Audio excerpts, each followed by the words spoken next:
Ya, assalamualaikum guys. Balik lagi dengan Jaki. Hari ini tanggal 5 Februari 2023 pukul 17:24.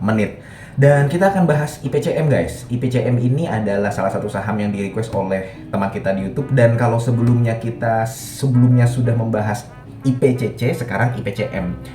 IPCM masih bagian dari Pelindo juga, sama seperti IPCC. Hanya saja IPCM ini kalau misal bedanya gini, IPCC ini kan dia bongkar muat kendaraan ya, yang perusahaan yang menjadi konsumennya IPCC ya, perusahaan-perusahaan yang berkaitan dengan keluar masuknya mobil seperti itu.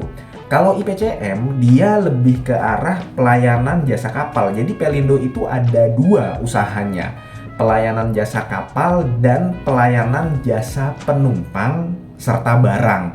IPCC masuk yang pelayanan jasa penumpang serta barang, khususnya bongkar muat mobil. Jadi dia lebih spesifik. Nah, untuk IPCM ini pelayanan jasa kapal. Jadi kalau lu bisa lihat guys, kinerjanya IPCM itu sendiri, IPCM itu bahkan di tahun 2020 waktu pandemi nggak rugi. Karena memang kalau misalkan IPCM ini berkaitan dengan keselamatan pelayaran sebenarnya. Ya kalau tidak ada IPCM, ya berbahaya dong pelayaran. Bagaimana keluar masuknya kapal? Karena IPCM menyediakan kapal tunda. Kapal tunda tuh ya, kayak ini gue coba sedikit gambarkan karena memang ada beberapa teman-teman kita yang baru masuk pasar modal. Kapal tunda itu kapal yang kecil tapi tenaganya gede, biasanya dia buat narik kapal mogok lah, kapal yang mengangkut barang-barang banyak.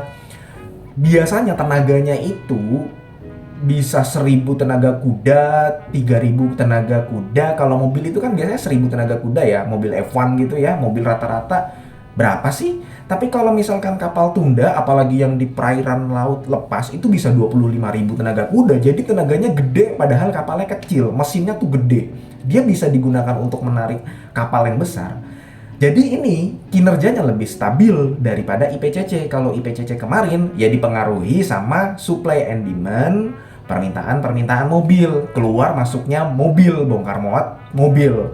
Tapi kalau IPCM tidak, karena ekonomi harus tetap berjalan. Waktu pandemi, IPCM ini termasuk salah satu perusahaan yang kegiatan operasionalnya tidak dibatasi oleh pemerintah. Ya dibatasi tapi nggak berhenti total begitu loh. Bagaimana kalau berhenti total, ekonominya berhenti juga dong. Karena kan kapal harus keluar masuk pelabuhan.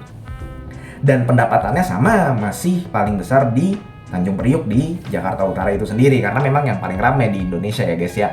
Nah, di tahun 2018 sendiri dia laba bersihnya 72 miliar, kemudian naik jadi 90 miliar.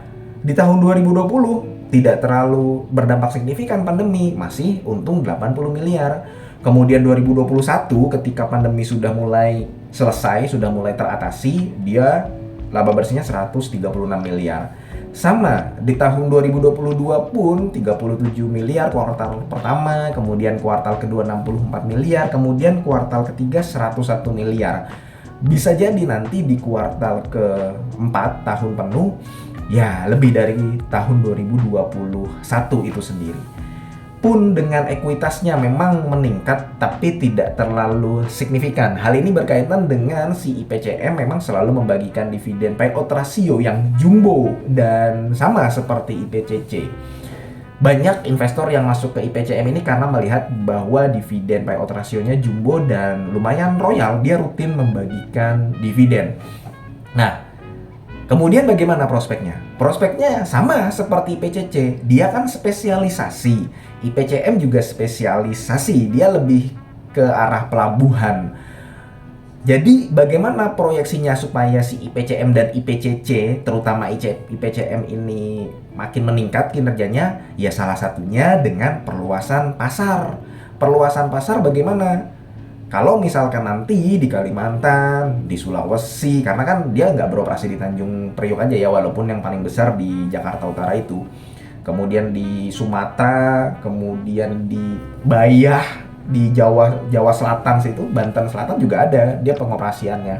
Jadi intinya semakin ekonomi Indonesia merata, semakin bertumbuh, baik itu di Kalimantan, Sulawesi, dan pulau-pulau di luar Jawa, maka kinerja IPCM ini ya berpotensi untuk meningkat. Dan harusnya sih kalau memang nanti benar-benar ibu kota negara di Kalimantan sana berhasil gitu ya, dan ekonomi di sana juga akhirnya tumbuh, orang jadi banyak uang, ekonomi duit yang di sana jadi berputar, permintaan barang juga banyak ke sana, sehingga kapal juga dari Jawa menuju Kalimantan, dari Sulawesi menuju Kalimantan, dari Sumatera ke Kalimantan, atau dari luar negeri ke Kalimantan jadi banyak, dan di Papua sana. Intinya perluasan ekonomi. Semakin ekonomi merata, maka si IPCM ini berpotensi untuk terus tumbuh. Dan seharusnya Indonesia bisa melakukan hal tersebut. Jadi sebenarnya kalau misalkan gue simpulkan, IPCM ini dilihat dari prospek kedepannya sama menariknya dengan IPCC.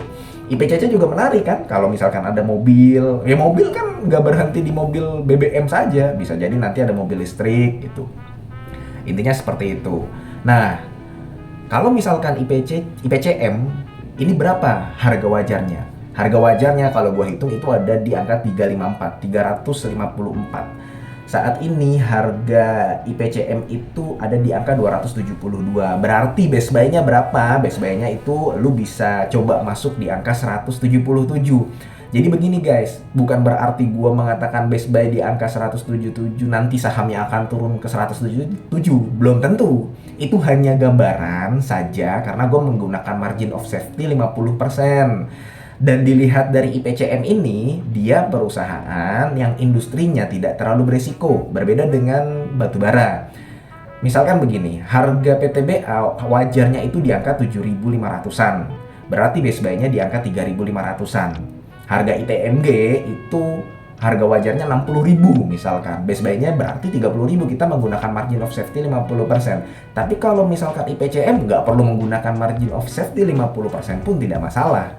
Artinya bisa nanti lu misalkan masuk di angka 200. Hanya saja seperti yang tadi gue katakan guys, belum tentu ketika gue mengatakan base buy-nya di angka 177, perusahaan dan sahamnya ini akan turun ke 177. Banyak faktor yang mempengaruhi apa? Kinerjanya sudah membaik. Sehingga kalau misalkan kinerjanya sudah membaik, apa iya sahamnya akan turun? Jadi base buy itu hanya sebagai gambaran saja. Semakin mendekati angka tersebut, maka semakin menarik untuk dibeli. Nah, kemudian si IPCM ini sudah membagikan dividen. Dividennya sudah membagikan 3,68 untuk dividen per share-nya. Berarti dia sudah membagikan sekitar 14%. Kalau kita lihat secara histori, dia membagikan biasanya 79%, 80%. Anggaplah dia membagikan dividen payout ratio 70% ya. Membagikan dividen payout ratio 70% berarti potensi dividen finalnya nanti bisa di angka 14,05. Jadi kalau misalkan lu beli sekarang di angka 14,05 dividen finalnya dan di harga saat ini 272, berarti kan ya nggak nyampe 5% lah ya. Nggak nyampe 5%, 10-nya kan 27, berarti sampailah berarti 5% dividen yield-nya. Dan lumayan lah, menarik kan kalau misalkan lu membeli IPCM ini. Paling itu aja guys ya, karena sebelumnya kita sudah membahas IPCC dan ada permintaan juga di YouTube untuk membahas IPCM. Artinya kalau gua mengatakan bahwa saham ini sebenarnya layak untuk dikoleksi, sama sih seperti IPCC, dan dia lebih stabil secara kinerja. Secara kinerja lebih stabil karena tidak spesifik IPCC yang mengurusi bongkar muat mobil. IPCM ini berkaitan dengan jasa pengelolaan kapal dan pelayaran. Jadi ya bagaimana kalau nggak ada IPCM? Masa kapal mau nabrak ke pelabuhan?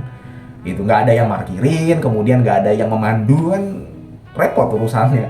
Jadi kinerjanya lebih stabil seperti itu. Ini gambaran aja dan lu bisa memproyeksikan seharusnya ke depannya IPCM ini akan bagaimana. Sekali lagi paling itu aja ya guys, mudah-mudahan video ini bermanfaat dan lu sehat selalu sehingga kita bisa bertemu kembali di video-video selanjutnya. Ini bukan ajakan jual beli guys. Gua akhiri, wassalamualaikum warahmatullahi wabarakatuh.